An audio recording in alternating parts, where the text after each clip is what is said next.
Hans Weber, Cronografia. Interrompi por alguns meses a redação das minhas sucessivas memórias com a vã intenção de traçar um calendário da evolução cultural do homem primitivo e localizar minhas primeiras encarnações em seu exato ponto cronológico. Apesar de minha dupla condição de pré-historiador e de padecer da faculdade de esquecer, tropecei em terríveis dificuldades. Uma delas foi a de encontrar os meios para conhecer o que nem eu mesmo sabia durante minhas vidas anteriores. O homem primitivo carecia de qualquer aptidão e vocação tanto para investigar as origens da sua evolução social quanto para prever o futuro. Não olhava para frente e nem para trás. Vivia em um presente contínuo. Para dizê-lo de alguma maneira, a sua curiosidade não se tinha ainda desenvolvido. O homem moderno se movimenta com grande desembaraço pelo ontem e pelo amanhã. Da mesma forma que eu, sem dificuldades, mergulho na história passada, os economistas da universidade onde leciono sabem que o preço do cobre cairá daqui 20 anos, quando o raio laser substituirão em toda a eletrônica os atuais cabos condutores. Esses deslocamentos pelas 3 dimensões do tempo que caracterizam o homem de hoje eram inconcebíveis nas épocas de minhas primeiras encarnações. A urgência premente de conseguir alimentos, defender-se dos outros predadores, atender às necessidades peremptórias do minuto que corre, obrigava-os a viver atentos ao seu presente, sem voltar atrás nem esquadrinhar o amanhã.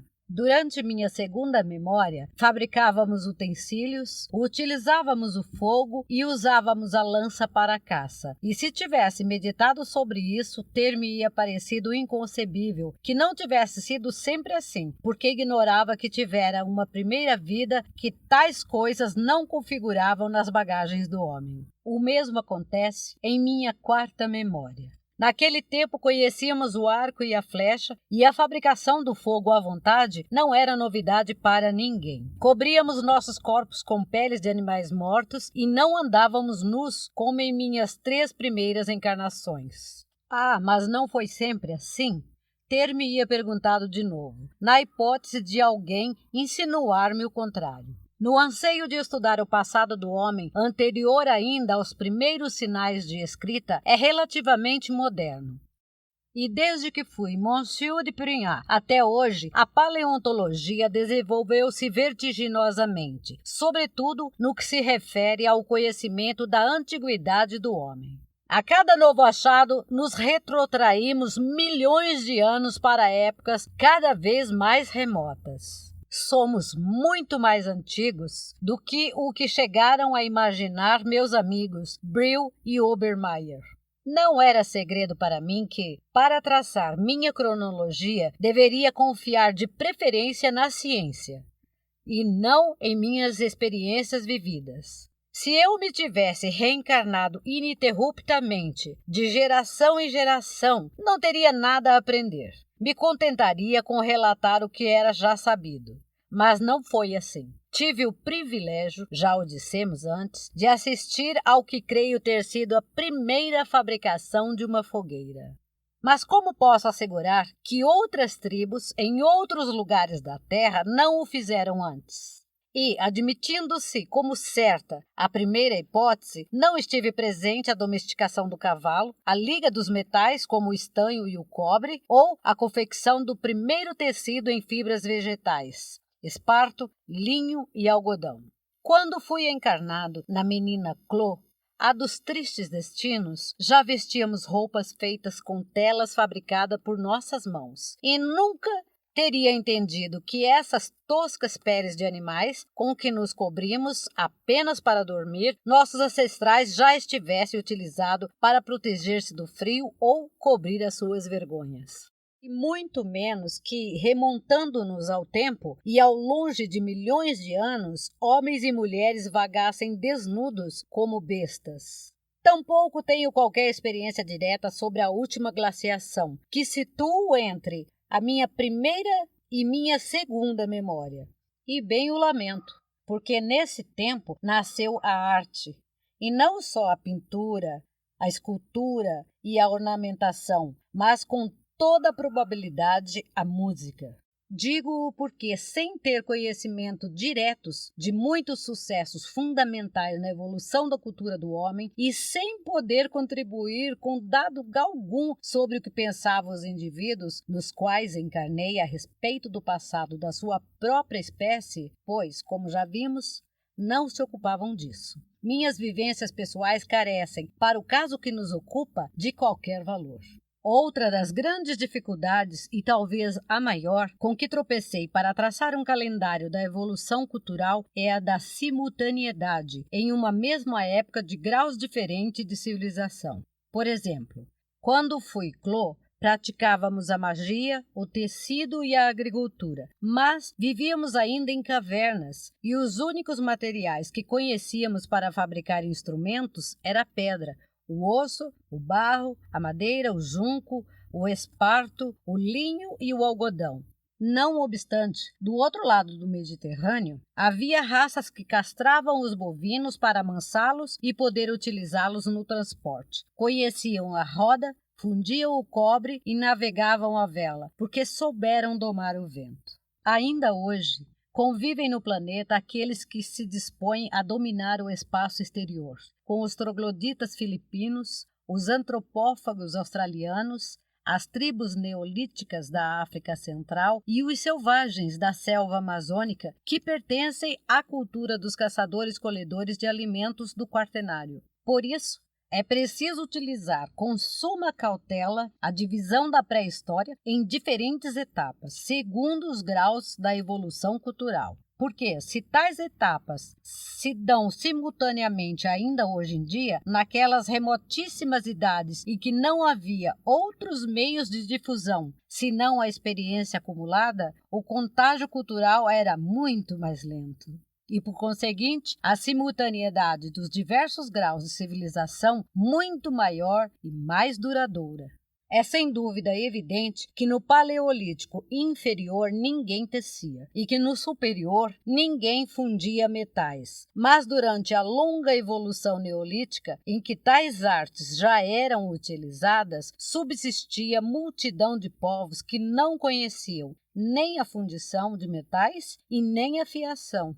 E como poderia eu saber se minhas primeiras encarnações pertenciam às vanguardas culturais ou às raças estagnadas, congeladas, que tardariam ainda dezenas de milênios para contagiar-se com os conhecimentos dos melhores? Em consequência, renunciei à precisão e me mantenho dentro de uma vaporosa vacuidade, tanto maior quanto mais antigas sejam minhas encarnações. Com a necessária cautela, minha primeira memória de adolescente arborícola eu a situo a uns 5 milhões de anos antes do Paleolítico inferior e imediatamente antes da glaciação do Pleistoceno.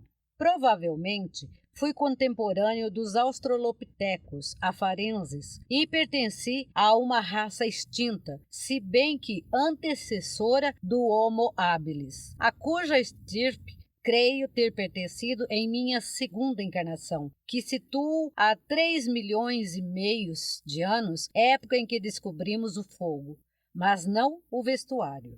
Minha terceira encarnação, quando fui estraçalhado pelos chacais, já a situo na época dos Homo sapiens neandertalenses, há uns 250 mil anos. E a quarta, quando me chamava Senda e colaborei decisivamente para o adestramento do cachorro, já era o que os antropólogos denominavam como reinteração evidente. Sapiens sapiens, humanos que apareceram 40 mil anos antes da nossa era. Calculo que esta encarnação se tenha dado a uns 12 mil, apesar de os eruditos situarem a domesticação dos cães como fato posterior. Mas enganaram-se. No dia em que se descubram na China meus ossos de então, ver-se-á que no mesmo jazigo há centenas de crânios e mandíbulas daqueles que foram meus amigos, os cães. Por último, meu esqueleto na cova de Lapileta não tem mais do que 5 ou 6 mil anos, o alvorecer do Neolítico. Naqueles tempos, uma civilização singularíssima começava a florescer no Egito, e pode-se dizer que, às margens do Nilo, nascia já a idade histórica, propriamente dita.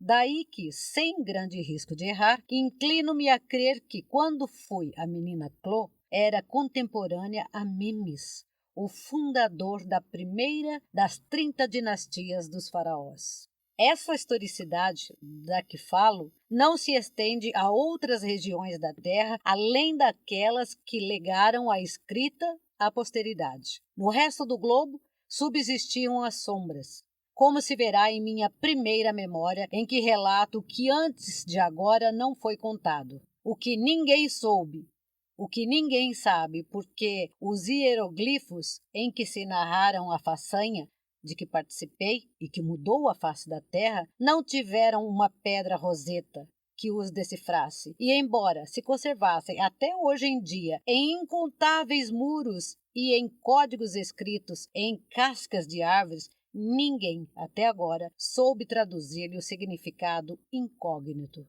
A existência de dólmens e menires parece indicar que o homem iniciava com eles a sorte de cerimoniais, antecedentes das religiões. A domesticação do porco e do touro castrado é posterior à do cão e anterior à do cavalo, que não teve lugar, segundo cremos, até a Idade do Bronze, em que nós, os pré-historiadores, situamos de acordo com os vestígios encontrados. Mas basta que achemos uns dados novos para que modifique todo o calendário. E tais modificações, tal como lo dita a experiência, sempre movem as cifras para trás e retrotraem a idade da espécie humana e de seus primeiros indícios de civilização, até os tempos remotos. Em síntese, aceitem com certas reservas as cifras do calendário de minhas primeiras lembranças, calculadas à luz dos conhecimentos atuais da ciência, e não da minha memória, que para o caso de nada serve. Só discrepo da ciência oficial, como já disse, quando se trata da antiguidade da domesticação do cachorro, que sei ser muito anterior à que pensa a maioria dos tratadistas. Outra dificuldade insuperável tem sido a do vocabulário. Nas lembranças anteriores, ou nas que virão depois, utilizo a voz bufonada, aplicando-a à época em que ainda não nascera Buffon. Falo da domesticação do fogo como metáfora, antes de que qualquer animal tivesse sido amestrado. Emprego termos como horas ou minutos antes de terem sido estabelecidas tais divisões do tempo. Seriam inumeráveis os exemplos, mas também é certo que não existia o idioma em que hoje escrevo, e que se me limitasse ao ínfimo repertório de vocábulos que se utilizavam naquelas idades pretéritas, teria que expressar-me aqui pouco menos do que com grunhidos, correndo o grave risco de que meus leitores me considerassem fraco de entendimento, o que me importaria menos do que enfraquecer a linguagem ao ponto de não poder exprimir-me, e acabaria por supor desprezo voluntário à torrente de ideias e sensações que, ao relembrar aqueles tempos, chegam-me à ponta dos dedos enquanto escrevo. E já que meu ânimo se encontra inclinado a confidências, esclarecerei duas coisas mais. Primeira, em minhas 3 primeiras memórias, e em algumas que virão, não tenho nome. Não se deve isso a um afã de anonimato. Naqueles tempos, não existiam gentílicos e não se aplicava senão àqueles homens ou mulheres investidos de alguma extraordinária qualidade diferencial, como o Mutu, que significava o órfão, ou Bongbo, que queria dizer aquele que manda. A humanidade levou milhões de anos para dar nome aos indivíduos e entender, inclusive, o que era a individualidade em relação à comunidade.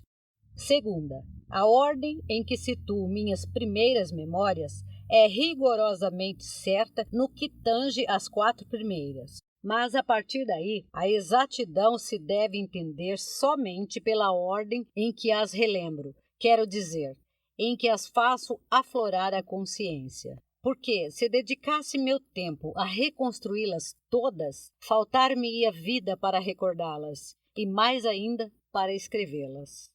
E como dito, está dito, e sobre esses temas nada mais tenho a acrescentar, passemos à minha lembrança seguinte, pois já estou impaciente para esclarecer um dos grandes enigmas de todos os tempos.